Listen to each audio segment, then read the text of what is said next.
Well, hello there. It is great to see you again, and welcome back to another installment of Planning Wisdom of the Super Rich. I'm your host and moderator, Ryan Ruff. We've got Devang Patel, star of the show of Virtus Wealth Solutions. He'll be joining us momentarily for another wealth management related discussion. And I'm excited about today's conversation because we're diving right in headfirst into the idea of trusts. Now, if you are a frequent listener or viewer of our show, you know that we've covered trust in the past, but we're taking a very different and a very particular angle at trusts today. Hear me out. Do you have a trust? Well, you might need a trust protector. You see, most people understand that when you have a trust, it is typically overseen by a trustee. But is there anyone who's keeping an eye on the trustee to make sure that he or she is not exploiting you or the trust in any way, shape, or form? That's really the essence of our conversation today. So, that being said, let's go ahead and bring out Devang Patel to get today's conversation rolling. Devang, good to see you. How you doing today? I'm doing great, Ryan. Awesome. I love to have you aboard. Hey, we've got a really cool topic that we're jumping into today. One that probably gets overlooked a decent amount, but I'm curious to get your take on that. But let's start with the obvious question, the high level question for you, Devang. Walk us through what a trust protector is. What are we dealing with here? So, Ryan, think about the basic concept of a trust. There is a grantor Mhm. who creates the trust and contributes assets to the trust. Another person or entity, the trustee, has the legal ownership and control over those assets and is responsible for distributing assets to the beneficiary of the trust. A trust protector is somebody who monitors your trustee to ensure your trust is being handled responsibly. Okay, Devang. So now could you walk us through maybe the reasoning behind why someone would even consider enlisting someone to be a trust protector to monitor that trustee that you're going, to monitor the trustee who is obviously overseeing the trust that you've set up. Ryan, a trustee is a fiduciary, which means they are required to adhere to some very high standards when it comes to managing a trust. Among them, the trustee is morally and legally obligated to adhere to the dictates of the trust the grantor created. While most trustees generally meet their fiduciary duties, there is always the possibility that they will not. And in reality, trustees do sometimes fail to uphold their moral and legal end of the deal. There have been situations where trustees have embezzled funds from the trust. There are civil and criminal penalties for doing that, of course, but they may not be able to help the beneficiaries once the money has been spent. So it is often wise not to unconditionally just trust your trustee. Sure. And Devang, for a reminder for our audience, I mean, these are the types of conversations that you're having with your clients at Virtus Wealth Solutions on a regular basis.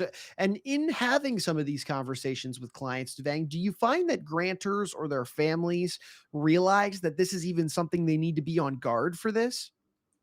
Absolutely. The good news is that it's very rare to see a trustee loot a trust for, say, millions of dollars and run off to an exotic location like the Bahamas or someplace else. But a more common problem than embezzlement, and one that is generally not thought through by affluent families that we find who have a trust, is exploitation, which can work like this. Number one, trustees that are responsible for investments in the trust need to hire money managers. Number two, instead of selecting investment professionals based on their capabilities and track records, what we find is some connivingly trustees may hire based on the amount of additional trust business that this investment advisors might send their way. The more business the trustee receives, the more assets the investment advisor gets to manage. Now, technically, there is absolutely nothing wrong with using investment advisors who refer business. If that is, the investment advisors themselves act as fiduciaries and make decisions which are in the best interest of the beneficiaries of the trust. If that's not the case, though, the trustee is not living up to their fiduciary responsibilities. Okay. All right. So that's a good one to keep in mind there. Devang, anything else somebody should be on the lookout for when it comes to their trustees overall?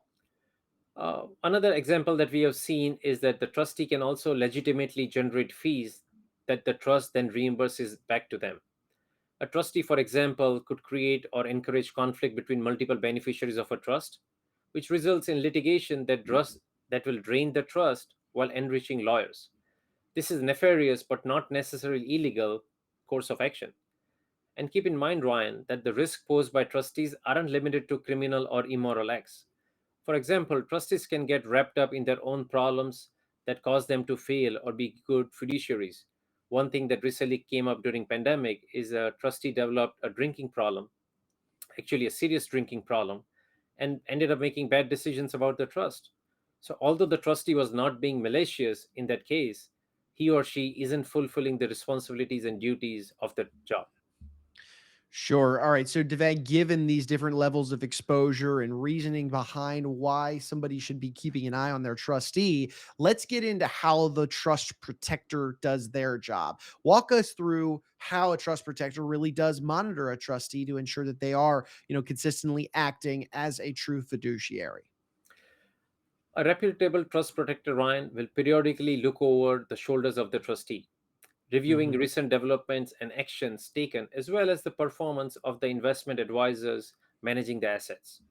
The trust protector can also go one step further by having the trust and assets in it stress tested, just like an individual family would, an evaluation process in which the goals of the beneficiaries are matched up with the current scenarios to determine whether everything is on track.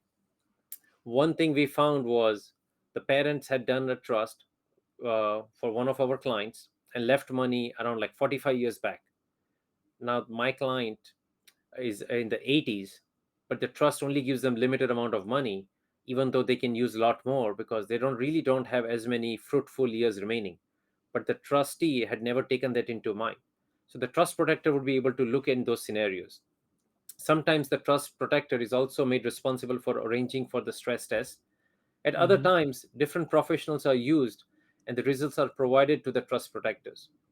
The trust protector then uses the results of the stress test to decide whether the trustee is fulfilling his or her responsibilities or not. Sure, sure. So let's talk about that then, Devang. Let's say in a hypothetical scenario here that the trust protector finds that the trustee is not acting in the best interests of the grantor or the family or even the trust itself. What happens here? What can the trust protector do? Ryan, the trust protector has the power to fire trustees if there is misconduct. With the Mhm. trustee dismissed, the successor trustee is designated, whoever is designated in the trust document will take over the reins.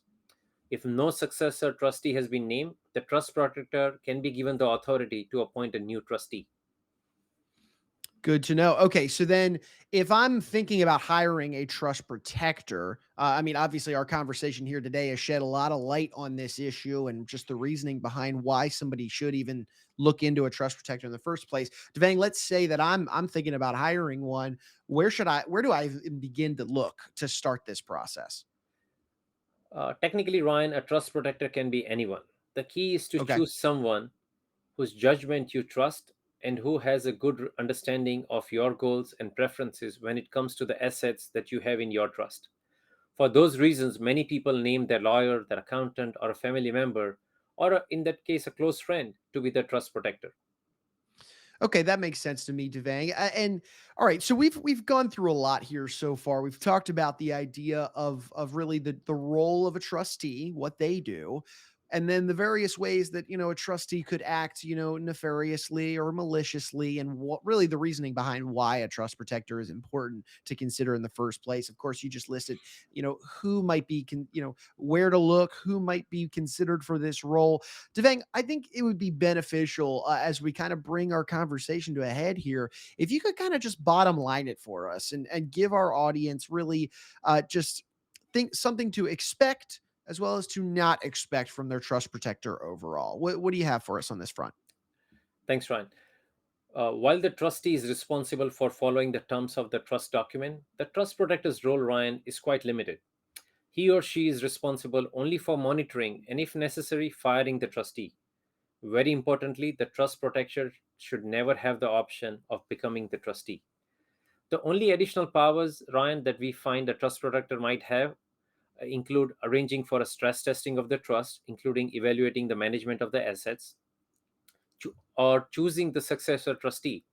But if possible, the successor trustee should be someone you selected and specified in trust documents. And lastly, in practice, it tends to be useful if the trustee and the trust protector do not have a close or personal or professional relationship. Anything that can get in way of the trust protector being completely objective Ryan, should be avoided. Got it. Devang, this is a really interesting conversation overall because I feel like the idea of a trust protector, as you kind of mentioned, it's not necessarily something that is at the forefront of concern when you're hiring a trustee and going through the process of Right. establishing a trust. This is kind of a second layer to the equation that you need to be considering. So I appreciate you kind of carving out some time to be with us and to walk us through just what this position is and why it's important, how to go about getting one. A lot of good information here in this episode. Devang, let's say somebody in our audience, maybe they're even going through the process of creating a trust at the moment, or maybe even they're thinking about doing one here in the coming future. And this conversation is really starting to resonate with them, and they're thinking about having a trust protector or enlisting something. Maybe they even just want to, talk to you and your team at Virtus Wealth Solutions about just to gauge you guys on how this might fit into their own personal circumstances. How would you say is the best way somebody should go ahead and get in touch with you and your team to have this conversation? They can email us, Ryan, at dpatel@virtuswealthsolutions.com to set up a time to do a stress testing where we look at their entire scenario and then can answer the specific questions they have about their trust and trust protector. Now, we are not attorneys, but we can give them general guidance, and then we can recommend a couple of attorneys, or we can work with their attorney that they have. Gotcha. All right. Well, thanks for providing that information, Devang. And hey, look, and again, thank you for carving some time out of your day for just to be with us and to shed some light on this topic that probably goes often overlooked. So I think it's some beneficial conversation that we had today, and looking forward to having you back on the next one, Devang. Thank you, Ryan. All righty, awesome. And hey, look, we want to take one final moment, as always, to thank you guys, our audience, right, for jumping aboard and being with us on the show today. If you liked what you saw, you liked what you heard, you benefited from any bit of the conversation today, we'd recommend that you go ahead and subscribe to the show on whichever platform you're checking us out on. That way, you'll never miss future episodes and future conversations. We also would ask you to share this information with friends, family, business owners, anybody that you think who would benefit from these types of conversations. The show is planning wisdom of the super rich. We're tapping into the same conversations, the same strategies and solutions that Devang is talking about with his clients on a regular basis. We've got some great conversation topics teed up for you in future episodes to come. We hate to have you miss out on any of that potentially beneficial information. So that being said, we're going to go ahead and say so long today for Devang Patel. I'm Ryan Ruff. We appreciate you one final time for joining us on today's edition of Planning Wisdom of the Super Rich.